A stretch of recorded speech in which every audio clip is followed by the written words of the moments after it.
Welcome to the Music Ed Matters podcast. I'm your host, Dr. Emily Williams Birch, and this podcast, it exists for you. Whether you're a music lover, an educator, a choir member, each week we bring guests to the show to help explore what matters in music. I'm so glad that you're here. Welcome to the show. Hello, and welcome to the Music Ed Matters podcast. I'm your host, Dr. Emily Williams Birch, and today's episode features one of my new friends, Dr. Shane Lynch. Now, before you listen, I had a little bit of a technical glitch in all of the 130 some odd episodes we've recorded on the Music Ed Matters podcast. Never have I ever had construction crews cut all of our hard internet wires and have zero internet in any capacity in the house. So Dr. Lynch was amazing, and we recorded this whole thing on my phone on Zoom. So that was fascinating. But I hope that you can still listen because the content is absolutely incredible. In this episode, Dr. Lynch shares his story. He's an excellent storyteller, and he tells his amazing wayward path of getting into the field of choral music and his job at Washington and Lee University. He tells all the bumps and scrapes and bruises and explorations along the way, and then we talk about my favorite concept. It relates directly to advocacy, but debunking the stereotype that so often comes with our career. And then we end with tons of advice and, just like I said, great storytelling. This was a really fun episode to record, and even though there were technological glitches throughout, I hope that you enjoy it. This episode is brought to you by our friends at Kinnison Choral Company and Kaleidoscope Adventures. While they sponsor the podcast and make the platform possible, I apologize to them and everyone for the technical sounds of today.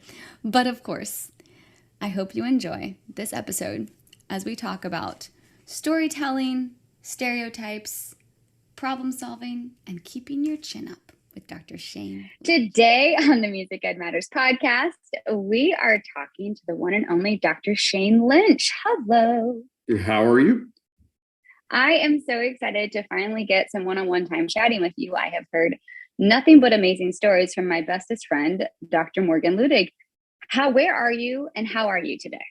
I'm in Lexington, Virginia. I'm the Director of Choral Activities and the Chair of the Department of Music at Washington and Lee University. And I'm doing great today. It's a lovely day and it's not too hot here. So that's quite nice.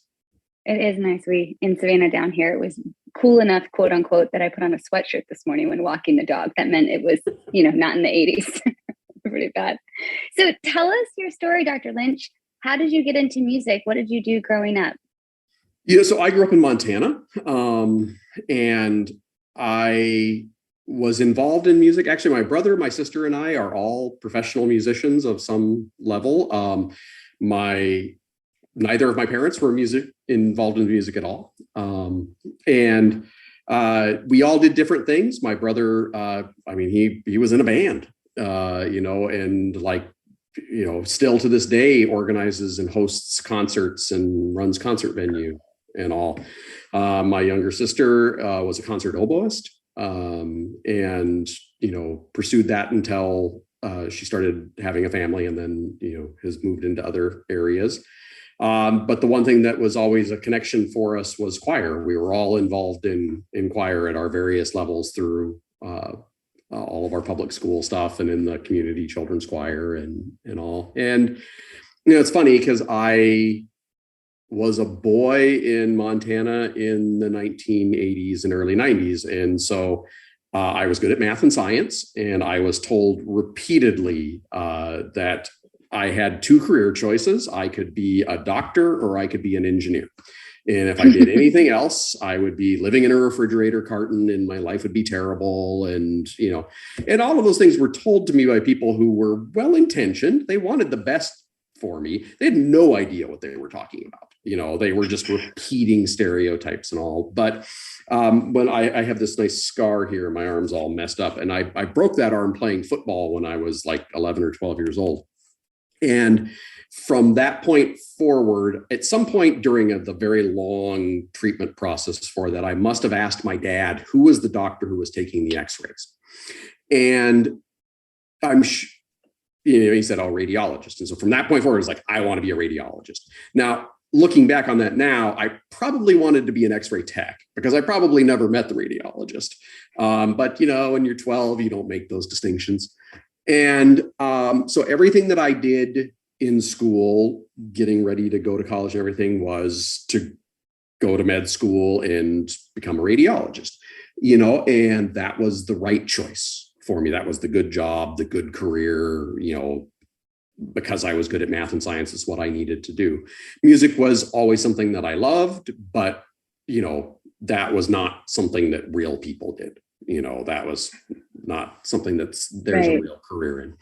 And so when I was looking for colleges, the narrowing thing for them, they had to have a good choral program and they had to have a good physics pre-med program. And those were the two things that I was looking for. And it's amazing how that does narrow the focus.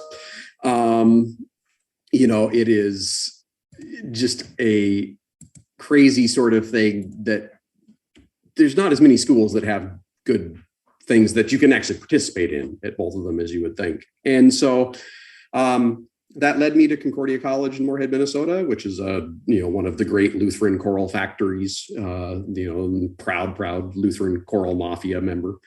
And it was great. And I have another degree in physics and a minor in chemistry. And I did all of my pre-med classes. And I was doing music, kind of as the, bloated minor sort of thing because I still wanted to study it, but it wasn't going to go along. And I actually got to the point in that program where I started to be able to shadow doctors, on a formal basis. And, over several months, I shadowed 3 different radiologists in 3 different states. And I hated every last second of it. No. And I'm actually really thankful for that because, med school is so expensive that, once you start down the med school path, forever will it dominate your destiny. It's something that we shouldn't go into lightly because, there's a reason American doctors have high depression rates. And some of that comes with how we do the training and, get people into that profession. And all 3 of the people who I worked with were very miserable human beings. And I saw myself becoming them very, very quickly. The idea of like, oh, this is what I want to do. And then the reality of what the daily life was were not the same thing. And so it was interesting. I found myself at, 20, 21 years old for the first time in, from when I stopped saying I want to be an astronaut, for the first time in my life, I didn't know what I wanted to do with my life. And that was really scary. I'll be honest. It was really, really scary. And I was floating for a while. And it was my now wife. She was in the conservatory at Concordia as a Bachelor of Music Education major. And she was listening to me whine one evening. Like I said, before we started dating, even we were just good friends. And, I was just whining about how I didn't know what I wanted to do. And I was so miserable and, this, this path that's in front of me, I don't want to walk it. And she got tired of listening to me whine. And so she finally was like, look, this is like a world-class music, program here. And they're kicking people out of it every day, telling them they don't have what it takes. She's like, they're telling you should be following this. Maybe you should listen to them, and it was one of those things. All of a sudden I started talking to Renee Clausen. All of a sudden I started talking to David Childs and some of the people who were at Concordia at the same time I was there.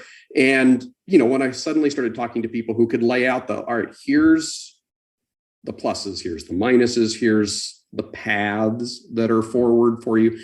And then, I could have that sort of like, oh, wait, just because I'm a boy who's good at math and science doesn't mean that I have to be a doctor or an engineer or I'm throwing away my life. With 2020 hindsight, it was so obvious that that's the way I was always supposed to go. But, it was a process to get to that point. And so from that point, then, things shifted. I kept my physics major. I was too far along to give that up. And, for my own sake, and still took the MCAT, because it's just in case. And covering all the bases. Hated it, but just in case. Well, yeah, I'd already paid the money for it. And back in the Stone Ages, they would give you that money back. And so, um, and I'm a little too cheap for that. But, and you're such a good storyteller. I'm so invested. And so, after that, it was, I started teaching, I taught some high school science, and started, I had to kind of backtrack on some of my music classes because I didn't get the Bachelor of Music degree as an undergrad. I got more than a Bachelor of Arts degree normally would, but I was somewhere in no man's land in between. So I started teaching. I had started my own choir when I was in college. So like at the end of my first year, I went back home and I just started my own choir. We were in this, it was all these kids that I, friends that we had gone to high school and been part of a, big high school music, wonderful high school music program. And so we rehearsed on, because this is what normal people do when they come home at the end of their freshman year of college. This is totally normal, my friend. Totally normal. No. So we started choir. We sang on Tuesday and Thursday nights. We rehearsed from like 9 to 11 because that's when people were getting off of work and could actually come. And then we sang at churches, like different churches around the community every Sunday, sort of thing. And, so kind of started building on that. Again, with 2020 hindsight, it was like, wow, this is really obvious. I should be doing this, but yeah. I was about to say, freshman year, you started a community choir just because, but don't worry, you weren't majoring in that. You were doing physics and chemistry. That's hilarious. Hindsight is 2020. Yeah. I needed someone in a position of authority to tell me it was okay, because I had so many people in positions of authority tell me it wasn't. And again, they did care about me. They wanted the best for me. They wanted me to have a good life. So I'm not, I've never been upset with them. But like I said, I've also come to realize they didn't know what they were talking about. They were just repeating a lot of stereotype. And I think that's something in our field we battle constantly, is trying to overcome the stereotypes versus the realities of this profession, at all of the different levels. And it just took a while. So yeah, at that point, and then eventually obviously multiple stints through grad school. I through a lot of, some of it is, timing matters in life, and right time, right place matters for things. But I was able to get my first college job when I was 22, which is not a path I would advise most students to try to follow. I was able to get into a tenure track position in the University of Wisconsin for a while. I was actually so frightened when I was interviewing for the position because I had to rent a car to drive from the airport up to the campus, and I wasn't old enough to rent a car, but I didn't want them to know that I wasn't too young to rent a car, because I thought it would have worked against me in the job stuff. So like my dad had to help me rent the car. And oh my God. So we kind of like hid the fact that I wasn't actually old enough to rent a car on my own. And followed that through, did a visiting professor gig at a school after my time in the University of Wisconsin system, did my doctorate, and was doing a ton of professional music. I was in Seattle. I was doing some postdoc stuff. It was great. It was a very, very Seattle-esque sort of position that I was in. I was teaching at one of the schools in the area, and I was singing in some professional choirs, and I was doing, I was basically just like existing in Seattle as this like bohemian musician and all of that. And like all sounds awesome. Oh, it was really cool. And all of the funding for the various things that I was doing, it was kind of like, it's like a lot of postdoc stuff. You do it for like, 3 to 5 years, and you wait for amazing job X to come along. And then, you just go when that opportunity comes. And so, I was being a little picky and choosy, and, working my way through all of that. Probably thought that my future was going to be in professional music. Which is what I was doing quite a bit. I had done kind of some of the teaching thing and done some of the stuff in higher ed, and wasn't opposed to returning to it, but didn't necessarily think that was where I was going to be going. And that was not where my my path was charted. But I defended my dissertation in June of 2008. And so that was, again, timing matters in life. And suddenly one of my bosses in August of 2008, one of my bosses called me in to talk to me. And he also worked at the University of Washington, which is on quarters. So they don't start till like the end of September, beginning of October. And it was weird the campus is a ghost town in August there because no one's around. So it was weird that he wanted to meet in August, and he just called me in. He's like, hey, you're kind of set up with all of this stuff, but you might want to start throwing some paper at, more stuff. You've been being kind of picky and choosy over the last year or two. Maybe you want to be, throwing some paper at it. And I was like, oh my God, do you think I'm doing a bad job? And, and everything's like, no, that goes back to you needed someone in authority to tell you what to do. They're telling you what to do, panic mode. Yeah. And I mean, and he was like, I don't know how much you follow the news, but, things are not looking great. And, I'm really worried about funding for some of the things you're doing here kind of going away. And like 2 weeks later, Lehman Brothers collapsed. And John McCain famously suspended his presidential campaign to go back to Washington because the economy went into freefall. And so at that point, it was, I would say those are probably the darkest moments of how getting to wherever I was going to be, because I had 2 young children and very expensive degrees, and the world was collapsing. And I think I applied for every job in the world that I was eligible for at a collegiate or professional level. And I think in the end there were 11 active searches going on. Wow. At the end of it. And so I was pretty fortunate. I ended up having several schools that had interest in me, and was able to get a job. So many of my friends weren't, and ended up having to do all sorts of things and leave music entirely because of it. So that brought me here, and I've been here since. So. Okay, there are so many follow-up questions, but your storytelling skills, I know exactly how awesome you probably are on the podium simply by your storytelling skills. I am intrigued. I'd like to ask you a question. You said something about overcoming the stereotypes, and it sounds like you've had quite the experience of overcoming stereotypes from, your degrees are in physics and chemistry, which in and of itself is a stereotype. I dated an engineer, totally get it. I have one of those in my life. So tell me, what type of stereotypes do you see in the music world, and what do you recommend as ideas and ways that we can all help overcome them?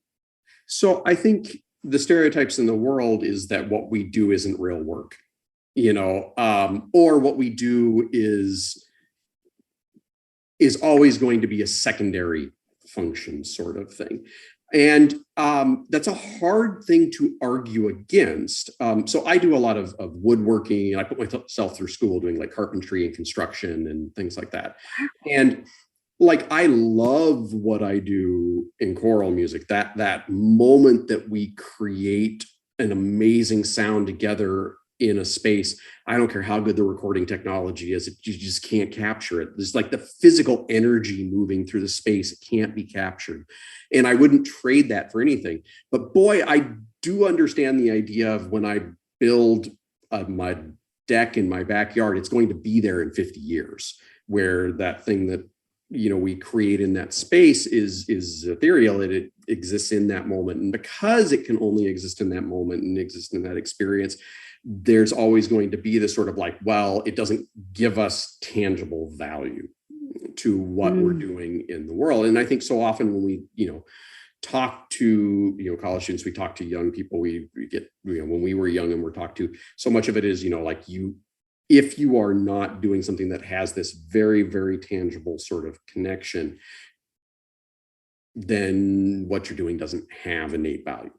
And I mean, this has been an argument towards the arts for thousands of years, that they are a luxury. And I think in some ways they are. I think the pandemic probably showed us what our life is like without them. They showed that, no, they're not a luxury. They are an essence of who we are as human beings. Existence is not enough. there's got to be, I spend so much time with my students who are very bright. WNL is a highly selective school. And the students who come here are they're very, very bright. They're very talented. They're, almost a little too smart for their own good sometimes. And we spend so much time feeding the process of what they're going to need that we sometimes forget that they also need, there's a reason college students are really unhappy. Again, it kind of goes back to that same thing about, there's a reason why lots of people in this country are really unhappy. And that's because of how we push and value certain various elements. So I think, as we work, there are no silver linings to the pandemic, so let me, say that. But the pandemic did bleakly show us what the world is like without music, without connection, without singing. And so I think there's actually an opportunity going forward. I think collectively as a society, we are going to have to deal with the trauma that we have all gone through in the last 2.5 years. And I think it is severe.